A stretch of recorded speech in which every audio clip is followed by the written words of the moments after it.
Alright, sa tayo nagbabalik muli mga kababayan. Welcome back dito sa ating channel sa Mabs TV. At ngayon ay tayo nagbabalik mga kapatid, no? At ngayon ay ihahatid ko sa inyo ang isang balita, okay? So ito po ay isang kaliwanagan tungkol po dito, no, sa nababalita mga kapatid na di umano ay destabilization o coup d'etat plot laban po sa ating gobyerno o dito kay PBBM, okay? So ito po ay galing po dito kay General Macanas mga kapatid.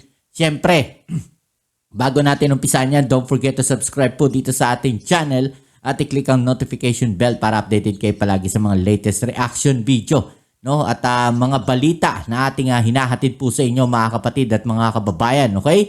So ito nga ay kaliwat kanan po na mababasa natin o mapapanood sa social media, sa Facebook, sa YouTube, na kung saan meron daw di umanong destabilization plot laban po dito kay PBBM. Okay, sa ating kasalukuyang administrasyon, no, dahil daw di umano, no, dito sa mga courtesy resignation na to at sa galaw ng mga opisyales po ng AFP. Pero gaano nga ba katotoo, no, ang coup d'etat plot na yan? Okay, so yan po ang ating aalamin dahil sa kasalukuyan po talagang napakaraming opinion po, no, ang umiikot ngayon sa social media. Okay, so ating pong pakinggan ang opinion ng isang general, no, na itong si General Macanas mga kapatid. Okay, so ihatid ko na sa inyo, huwag na natin patagalin, umpisahan na natin to. Let's go. Gusto ko lang magbigay ng paglilinaw sa mga napapanood ngayon sa social media na may destabilization effort daw ang Armed Forces of the Philippines magkakaroon ng kodita laban kay Pangulong BBM. Okay. So, may napanood akong mga vlogs tungkol yan. Hindi ko na panganlan kung sinong mga vloggers. Take note, these are civilian vloggers. Mga batang-bata pa nga yung iba eh. Hindi ko sila masisi dahil of course, vloggers sila. Gusto nilang magkaroon ng content. Magandang topic itong posibleng kudita. So, maraming manunood. But then, nakaka-alarma. Kaya,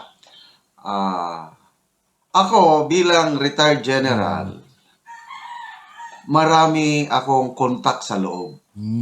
Okay, ito maganda dito mga kapatid, no? Bilang isang retired general at siya ay nasa posisyon para magsalita ng ganito o magbigay ng impormasyon, no, ay napakaganda po na pakinggan natin itong mga sasabihin ni General Macanas, okay? So kasi sila yung nandun sila mismo sa posisyon na yun, sa pwesto na yun, no, bilang isang general, okay? So syempre may mga impormasyon siya, alamin natin niya mga kapatid, no? Tatawag ako sa kanila. Kaya ang sasabihin ko is, huwag niyong paniwalaan kaagad yung mga vloggers, lalo na mga civilians, na karapatan man nila yon, opinion nila, nagpapahayag. Kasi sinasabi nila na may dahilan daw para ang AFP magkudita kontra sa Pangulo. Yun ang sinasabi nila. But to me, that's very alarming. Kaya may isang vlog na napilitan na lang ako nag-comment eh. Sabi niya, I am retired, sabi ko sa comment ko, I am retired Brigadier General Johnny Macanas. I am sorry to say that your opinion, kasi ang opinion niya, yes, may rason kung bakit magkudita ang armed forces. Your opinion is very far from what is happening in the armed forces of the Philippines. Yun, hindi ko pangalan. Yung vlogger na yun, bata pa eh. Marami-rami rin yung followers na, more than 100,000. And then, plus iba pa. Tapos, yung comment kong ganun, ang daming nag-reply, I believe in you, General. Maraming naniwala. Kaya, ito, nag-inspire sa akin na i-vlog ko na lang ito para mas maraming makapanood. Okay. So, wala pong basihan para ang Armed Forces of the Philippines magsimula ng destabilization or kudita kontra sa ating gobyerno. Okay, so ito malinaw po mga kapatid, no? Sinabi niya po dito na wala pong basehan. Okay, so later part ng ating video, magkokomento rin ako dahil noong mga panahon po na yun, no, medyo syempre may isip na rin ako at nakakapanood din po tayo ng mga bali-balita, no, regarding po do sa mga nangyayari during panahon po, no, ng dating Pangulong Cory Aquino. Okay, so mamaya magbibigay tayo ng komento dyan, okay? Wala na yun. Never again. Naranasan na namin yan, lalo na ako, dahil pumasok ako sa serbisyo 1983. Marcos pa. Mamaya, yung kay Marcos, mayroon ng failed kudita ni Enrile at Ramos. Pag panahon ni Cory, ang daming kudita. Oo, Parang yan. 8 or 9 kudita sa ata. And ako po, as a young lieutenant, nakasama ako, I supported those kuditas. Yung kudita ni Gringo Honasan sa Metro Manila, sympathizer kami kasi Mindanao ako by that time. Kaya lang, hindi kami makaparticipate.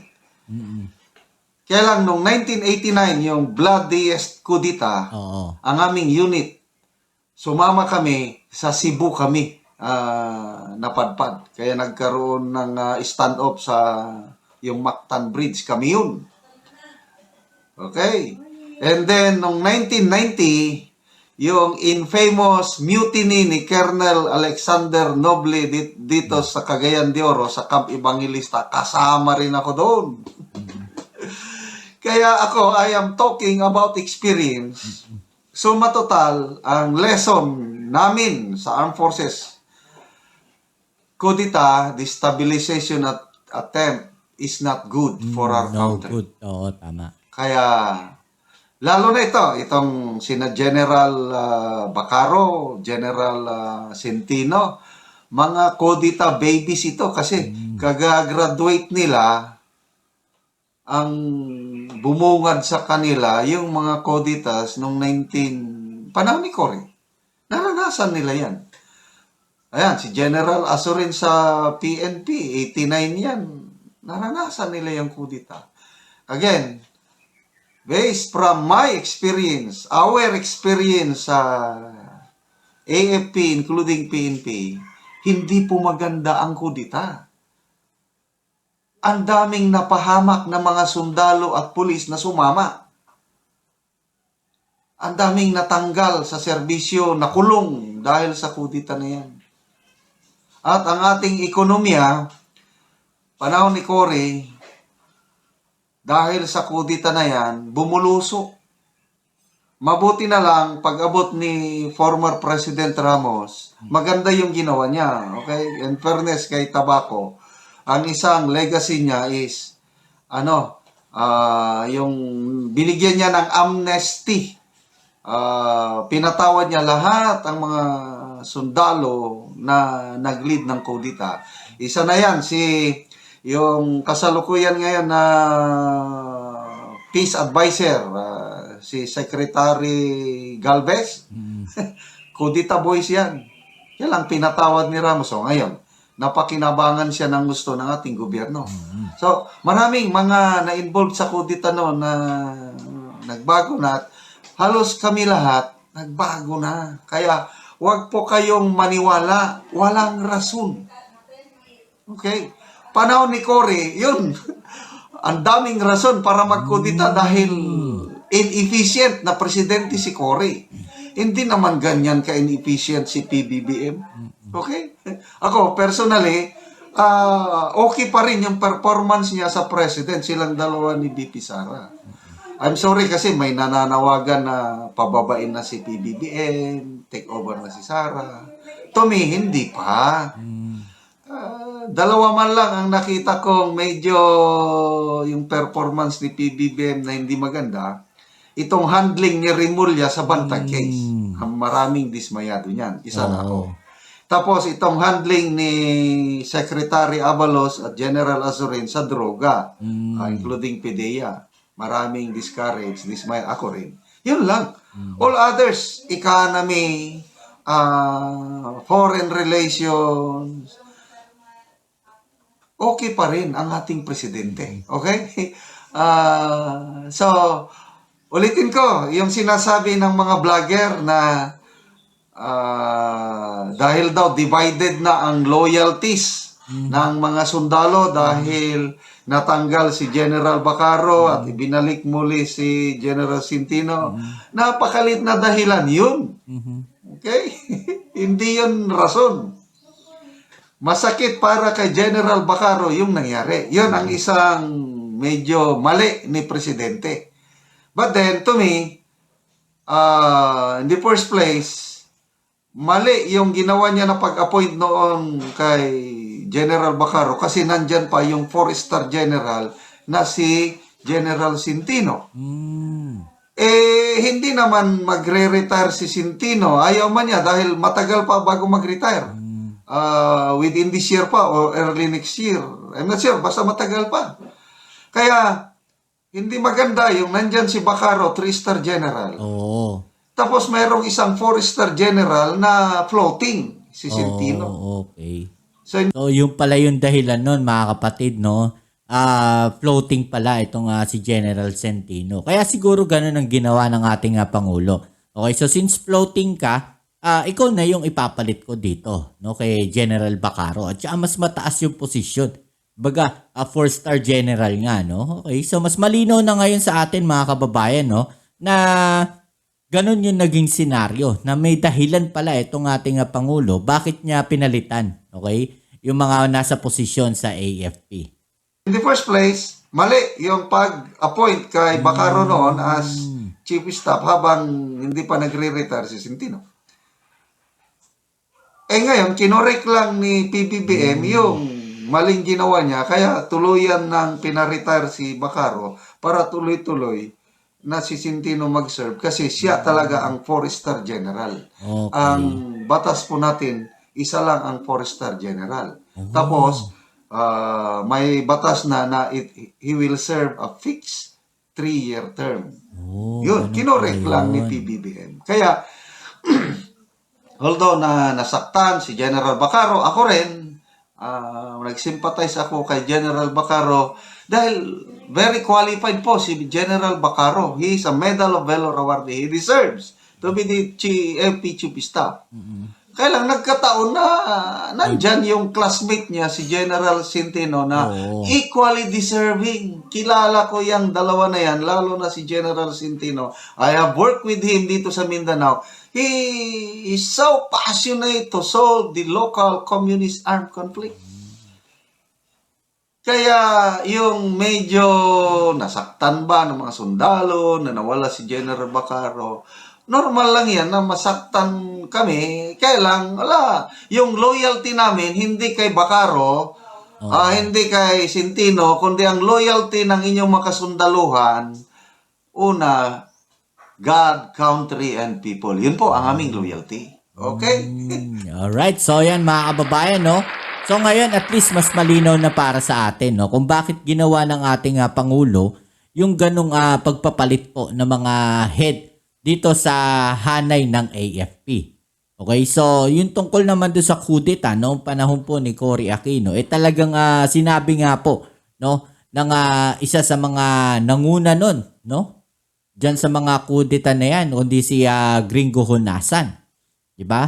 Na talagang dismayado sila sa performance po ni Cory Aquino. Kaya nila nagawa yung ganung pag-aalsa o kudeta noong panahon po, no, ng dating Pangulong Cory Aquino. Okay, so sa ngayon, wala naman po talagang malinaw, no, na basihan o dahilan para gawin nila yon laban po kay PBBM. Dahil nakikita naman talaga natin na napakarami pong nagagawang magaganda itong ating Pangulo ngayon na si PBBM, lalong-lalo na nga sa ekonomiya ng ating bansa. At doon sa mga foreign relation natin sa iba't ibang bansa, nakakapag-uwi po siya ng mga bagong trabaho. So sino nga naman ang mga taong mag-aalsa laban po sa kanya? Diba ngayong nakikita na itong mga matataas na pinuno po dyan sa hanay ng AFP, na gumagalaw, no, at nagtatrabaho ng maayos itong ating Pangulong si PBBM. Alright? So yan mga kababayan, siguro naman ngayon mas nalinawan tayo, no, na hindi po mangyayari at hindi po posible yung kudeta na kumakalat na mga bali-balita po ngayon dahil po dito sa eksplanasyon ni General Macanas. Okay? So, yan. Muli, maraming salamat sa mga patuloy na nakasuporta dito sa ating channel sa Mobs TV. And don't forget to subscribe, like, share, comment dyan sa comment section. At i-click ang notification bell para updated kayo palagi sa mga latest balita, no? Sa mga latest reaction at opinion po natin. Kita-kits tayo sa ating next video upload. Peace. I'm out.